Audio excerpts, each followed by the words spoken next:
நிகழ்ச்சியினுடைய நிறைவாக தந்தையினுடைய நினைவுகளை பகிர்ந்து கொள்ள தோழர் திலக் அவர்களை நாங்கள் அன்போடு அழைக்கின்றோம். எல்லோருக்கும் வணக்கம்.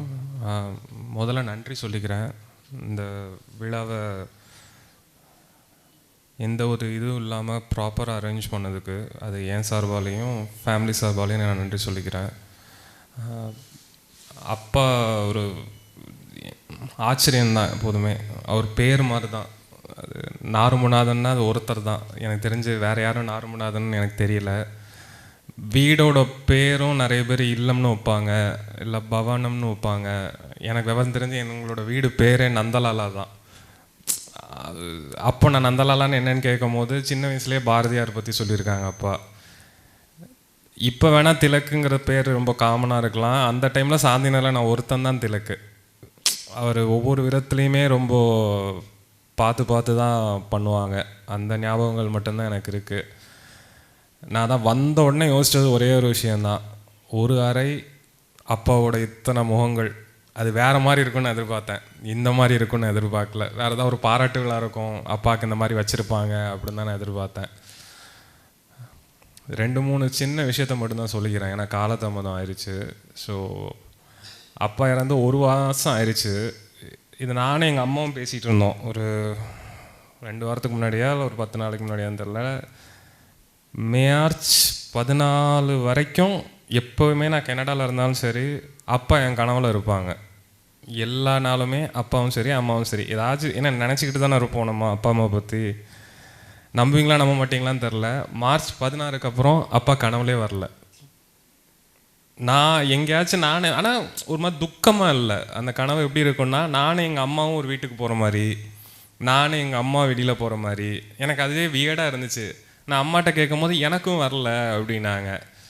நான் வந்துட்டு என்ன இது 24 மணி நேரமும் அவரை பற்றி தான் யோசிச்சுட்ருக்கோம். சப்கான்ஷியஸாக அவர் தானே நம்ம மைண்டில் ஃபஸ்ட்டு வரணும். அவர் வரவே இல்லை.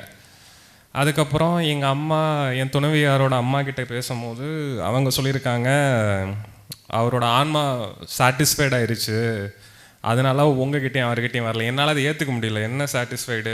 24 மணி நேரம் உங்களை பற்றி தான் நினச்சிக்கிட்டு இருக்கோம், இதில் எப்படி அதுங்கிறனால நான் அப்படி யோசிச்சுட்டே இருந்தேன். சரி, சீன் கட்.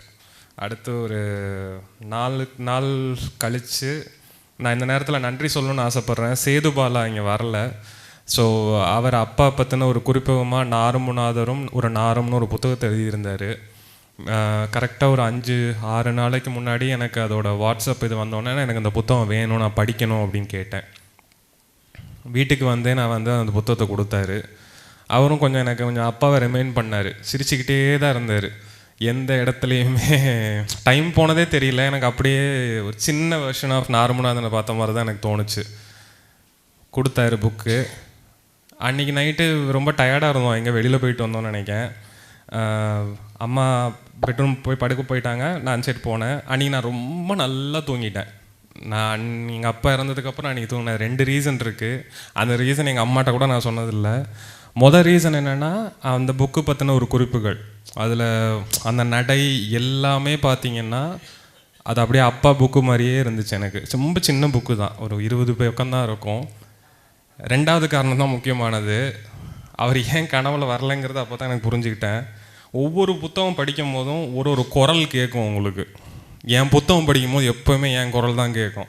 நீங்கள் நம்புவீங்களா நம்ப மாட்டிங்களான்னு தெரில, அந்த புத்தகத்தை நான் வாசித்தேன், எனக்கு அப்பா குரல் தான் கேட்டுச்சு.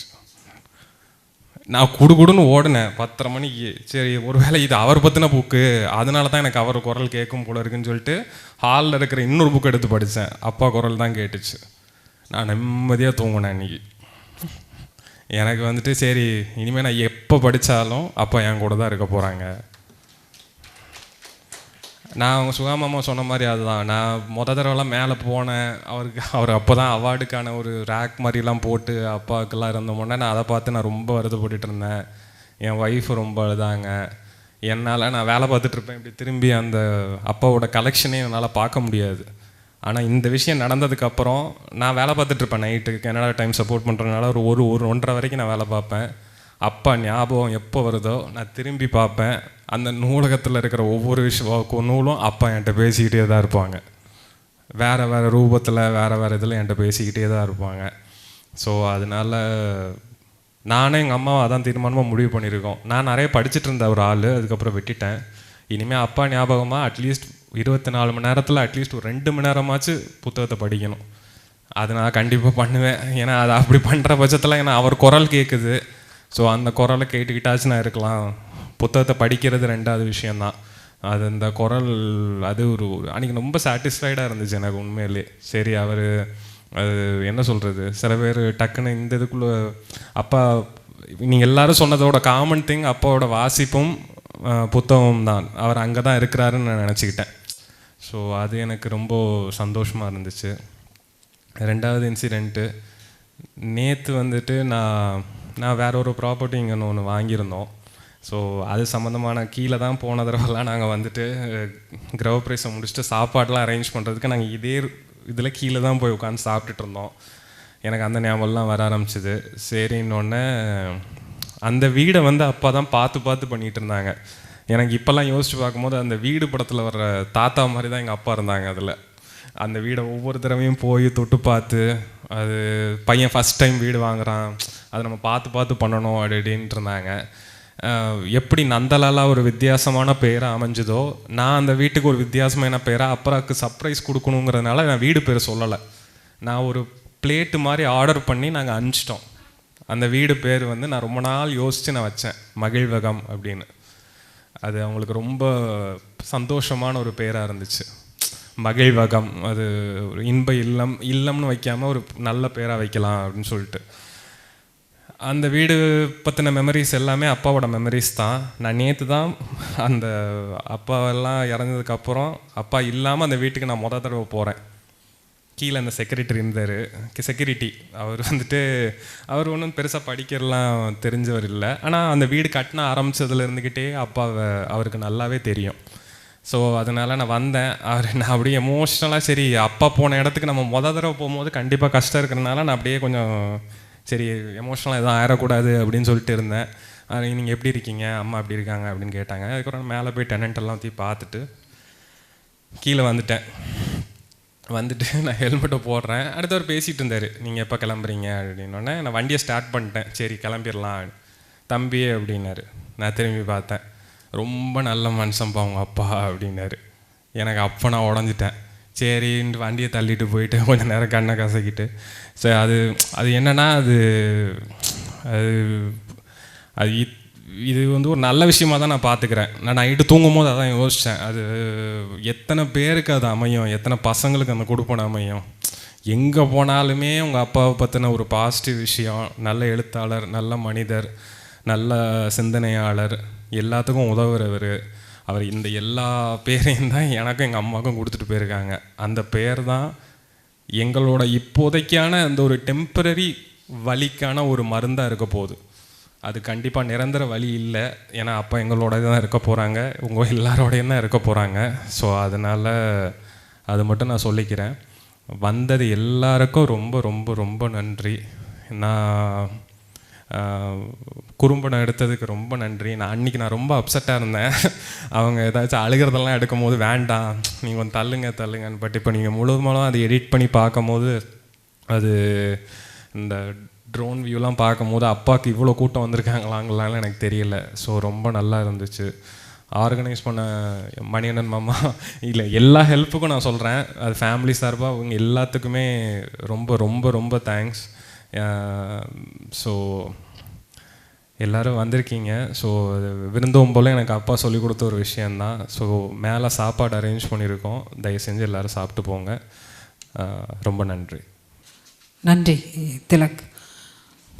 மகிழ்வகத்தில் என்ற மகிழ்ச்சியே இனி நிலைக்கட்டும், அதில் மத்தாப்பாய் நமது நாரும்பூவே சிரிக்கட்டும் என்று சொல்லி, ஒருவரை இழந்த பின் தான் நாம் நினைத்து ஏங்குவது இருந்தபோது இன்னும் கொஞ்சம் அடைந்திருக்கலாமே என்பதுதான்.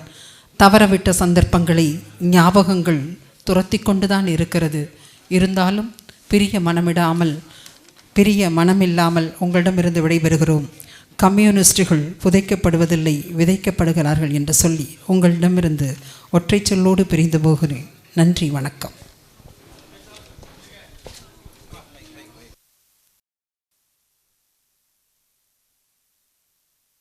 ஹலோ.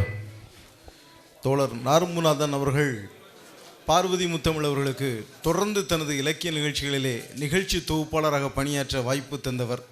இந்த நிகழ்ச்சி முழுக்க முழுக்க நார்முநாதன் அவர்கள் இருந்தால் எப்படி வடிவமைப்பாரோ அப்படித்தான் வடிவமைக்கப்பட்டிருந்தது. எனவே பார்வதி முத்தமிழ் அவர்களுக்கும் இப்போது தோழர் அவர்களுடைய புத்தகங்கள் பரிசாக வழங்கப்படுகிறது.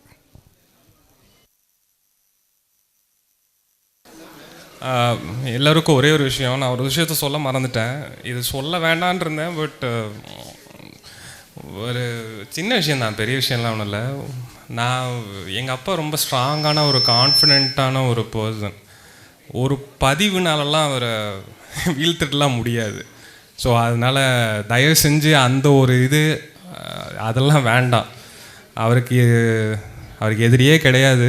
எதிரியாக இருந்தாலும் ஒரு தகுதி வேணும்.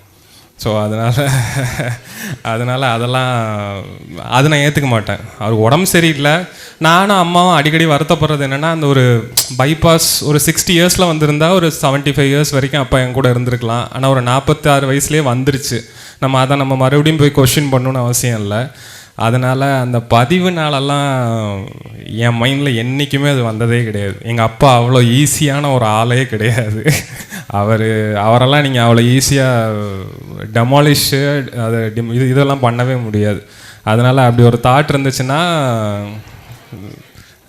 என்ன ஞாபகம் வச்சுக்கோங்க, இங்கேயே ஒரு 50% நார்முநாதன் இருக்கார். ஸோ அதனால் அவரெல்லாம் நீங்கள் அந்தளவுக்கு எதுவும் பண்ண முடியாது. ஸோ அதை மட்டும் நான் சொல்லிக்க நான் விருப்பப்படுறேன். அவ்வளோதான். தேங்க்யூ.